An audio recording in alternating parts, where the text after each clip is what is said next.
नमस्ते दोस्तों और चैनल पर आपका स्वागत है। आज हम हिस्ट्री के एक ऐसी चैप्टर की बात करेंगे जिसमें करेज, स्ट्रेटेजी और विजन तीनों को जबरदस्त कॉम्बिनेशन है। एक ऐसी पावर जो डेक्कन की पहाड़ियों से उठी और सीधा उस वक्त के सबसे बड़े मुगल एम्पायर को टक्कर दे दी। जी हाँ, we are talking about the great Maratha empire. ये हमारी सीरीज का पार्ट 1 है। इसमें हम बिल्कुल शुरुआत से समझेंगे कि मराठा पावर की नींव यानी फाउंडेशन कैसे रखी गई और फिर छत्रपति शिवाजी महाराज के पूरे दौर को डिटेल में कवर करेंगे। तो चलिए शुरू करते हैं। मराठा एम्पायर की कहानी को समझने के लिए सबसे पहले उसकी जियोग्राफी यानी भूगोल को समझना होगा। यह सारी कहानी शुरू होती है महाराष्ट्र के वेस्टर्न हिस्से से, जिसे हम सह्याद्री माउंटेन रेंज के नाम से जानते हैं। इस एरिया को देखिए, जिसे मभल रीजियन भी कहते हैं। यहाँ ऊंचे ऊंचे पहाड़ है, घने जंगल है। यही लैंडस्केप मराठास की सबसे बड़ी ताकत बना। इस कठोर जमीन ने उन्हें एक नेचुरल प्रोटेक्शन दी और यहीं से डेवलप हुई उनकी world famous military tactic guerrilla warfare, जिसे मराठी में जामिनी काभा कहते हैं।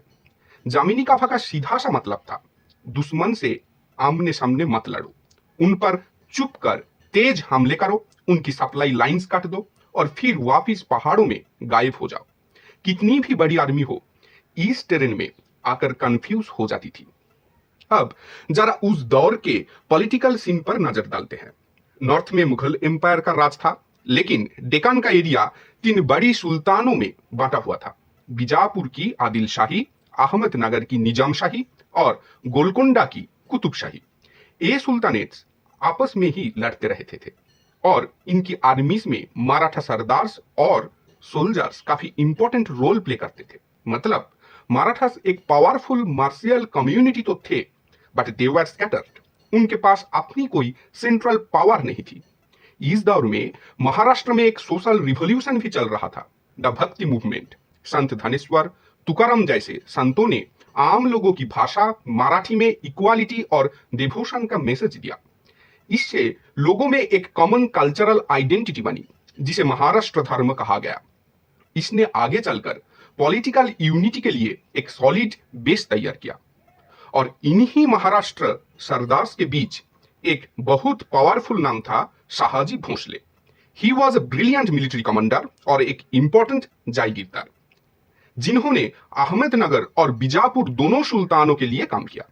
उनके पास पुणे की जागीर थी और कहते हैं कि आजाद मराठा स्टेट का सपना सबसे पहले उन्होंने ही देखा था।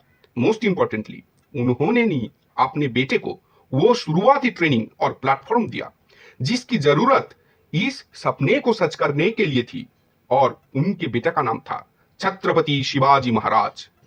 अब आते हैं हमारे मेन हीरो पर, जिनके बिना मराठा एम्पायर की कहानी अधूरी है। 1630 में शिवनेरी फोर्ट में जन्मे शिवाजी महाराज सिर्फ एक योद्धा नहीं, एक विजनरी थे। उनका विजन था हिंदवी स्वराज्य। अब ये स्वराज्य का कंसेप्ट आखिर क्या था? इसका मतलब था सेल्फ रूल यानी अपना राज, एक ऐसा किंगडम जो किसी फॉरेन पावर का अंडर ना हो। ये कोई रिलीजियस स्टेट नहीं था, बल्कि एक ऐसा स्टेट था जहां सभी लोगों को, चाहे उनका धर्म कोई भी हो, बराबरी और जस्टिस मिले। इनफैक्ट शिवाजी की आर्मी में कई मुस्लिम कमांडर्स हाई पोस्ट पर थे। शिवाजी ने अपना मिशन काफी यंग एज में शुरू कर दिया। सोचिए, at the age of just 16 उन्होंने 1646 में अपना पहला इंपॉर्टेंट किला तोरना फोर्ट जीत लिया। यह जीत स्ट्रेटेजिक तौर पर बहुत इंपॉर्टेंट थी, क्योंकि यहां से जो खजाना मिला उससे उन्होंने अपनी आर्मी को और स्ट्रॉन्ग किया। इसके बाद तो जैसे एक सिलसिला शुरू हो गया। कोंडाना, जिसका नाम बाद में सिन्हागढ़ फोर्ट पड़े, पुरंदर जैसे कई इंपॉर्टेंट फोर्ट्स उन्होंने बीजापुर सुल्तानत से छीन लिए। उनका फॉर्मूला बड़ा सिंपल था, किलों को जीतो और उन्हें अपनी पावर का सेंटर बनाओ। शिवाजी की बढ़ती पावर अब बीजापुर सुल्तानत को खतरनाक लगने लगी। So they sent their most ruthless general Afzal Khan in 1659। Afzal Khan ने कसम खाई कि वो शिवाजी को जिंदा या मुर्दा पकड़ के लाएंगे। प्रतापगढ़ फोर्ट के नीचे एक मीटिंग फिक्स हुई। अफजल खान ने धोखे से गले मिलने के बहाने शिवाजी पर खंजर से वार करना चला। But Shivaji was always one step ahead. उन्होंने अपने कपड़ों के नीचे एक आर्मर पहना था और हाथ में छुपा रखा था a deadly weapon, the waghnakh tiger claws. जैसे ही खान ने हमला किया, शिवाजी ने वाघनख से उसका पेट चीर दिया। These single event made Shivaji a legend across the Deccan। अब दिल्ली में बैठे मुगल एम्परर औरंगजेब की नींद उड़ने लगी।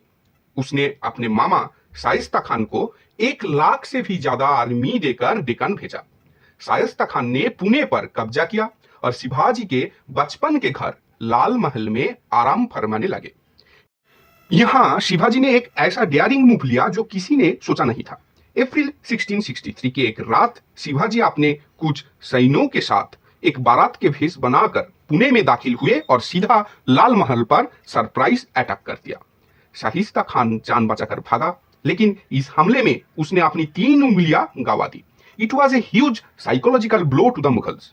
इसके बाद शिवाजी ने मुगल्स को एक इकोनॉमिक ब्लो दिया। 1664 में उन्होंने उस वक्त के सबसे अमीर मुगल पोर्ट सूरत को लूट लिया। इससे मुगल आमदनी और इज्जत दोनों को भारी नुकसान पहुंचा। इस हार के गुस्सा होकर औरंगजेब ने अब अपना बेस्ट कमांडर भेजा, Raja Jai Singh of Amber. He was a brilliant Rajput general and a master strategist. उन्होंने शिवाजी को हर तरफ से घेर लिया और उन्हें ट्रीटी ऑफ पुरंदर 1665 साइन करने पर मजबूर कर दिया। इस ट्रीटी की कंडीशंस काफी टफ थी। As per the treaty Shivaji को अपने 35 में से 23 फोर्ट्स मुगलों को देना पड़ा और उन्हें औरंगजेब से मिलने आगरा जाना पड़ा। 1666 में शिवाजी आगरा गए, जहां औरंगजेब ने उनकी इंसल्ट की और उन्हें हाउस अरेस्ट कर लिया। सबको लगा अब गेम ओवर, बट यहां से उनका ऐतिहासिक एस्केप प्लान शुरू हुआ। उन्होंने बीमार होने का नाटक किया और एक दिन मिठाई की बड़ी बास्केट्स में बैठकर वहां से फरार हो गए। वापस लौटने के बाद शिवाजी ने अपनी पावर फिर से कंसोलिडेट की और फिर आया वो ऐतिहासिक दिन, जून 6, 1674। रायगढ़ फोर्ट में उनका विधिवत राज्याभिषेक हुआ। यह सिर्फ एक सेरेमनी नहीं थी, बल्कि एक पावरफुल पॉलिटिकल स्टेटमेंट था। उन्होंने छत्रपति का टाइटल लिया और इस तरह मराठा एम्पायर की ऑफिशियल फाउंडेशन रखी। शिवाजी एक जीनियस एडमिनिस्ट्रेटर भी थे। उन्होंने गवर्नमेंट चलाने के लिए बनाया Ashtapradhan, a council of 8 ministers. For example Peshwa prime minister, जो पूरे एडमिनिस्ट्रेशन का हेड था। अमत्त फिनेंस मिनिस्टर, किंगडम का सारे अकाउंट्स देखते थे। सेनापति कमांडर इन चीफ आर्मी को लीड करता था। और इसी तरह फॉरेन अफेयर्स, जस्टिस और दूसरे डिपार्टमेंट्स के लिए भी मिनिस्टर्स थे। उन्होंने रेवेन्यू सिस्टम में 2 फेमस टैक्सेस इंट्रोड्यूस किए, चौथ और सरदेशमुखी। चौथ ए 25% टैक्स था, जो पड़ोसी टेरिटरीज से एज ए प्रोटेक्शन फी लिया जाता था। टैक्स दो और हम तुम पर अटैक नहीं करेंगे। सरदेशमुखी ये एक 10% एडिशनल टैक्स था, जो शिवाजी अपने सरदेशमुख यानी सभी चीफ्स के हेड होने के हक से लेते थे। Last but not least, he also build a strong navy, नौसेना, क्योंकि वो समुद्री ताकत की इंपॉर्टेंस को समझते थे। 1680 में शिवाजी महाराज की डेथ हो गई, लेकिन वो अपने पीछे एक ऐसी साम्राज्य की मजबूत नींव छोड़ गए जो आने वाले 150 सालों तक इंडिया की सबसे बड़ी पावर बनकर रहा। तो यही थी कहानी शिवाजी महाराज की उदय की। हमारी सीरीज के अगले पार्ट में हम देखेंगे कि उनके बाद क्या हुआ। If you found this useful तो प्लीज वीडियो को लाइक करें, शेयर करें और चैनल को सब्सक्राइब जरूर करें। मिलते हैं अगले एपिसोड में। जय हिंद।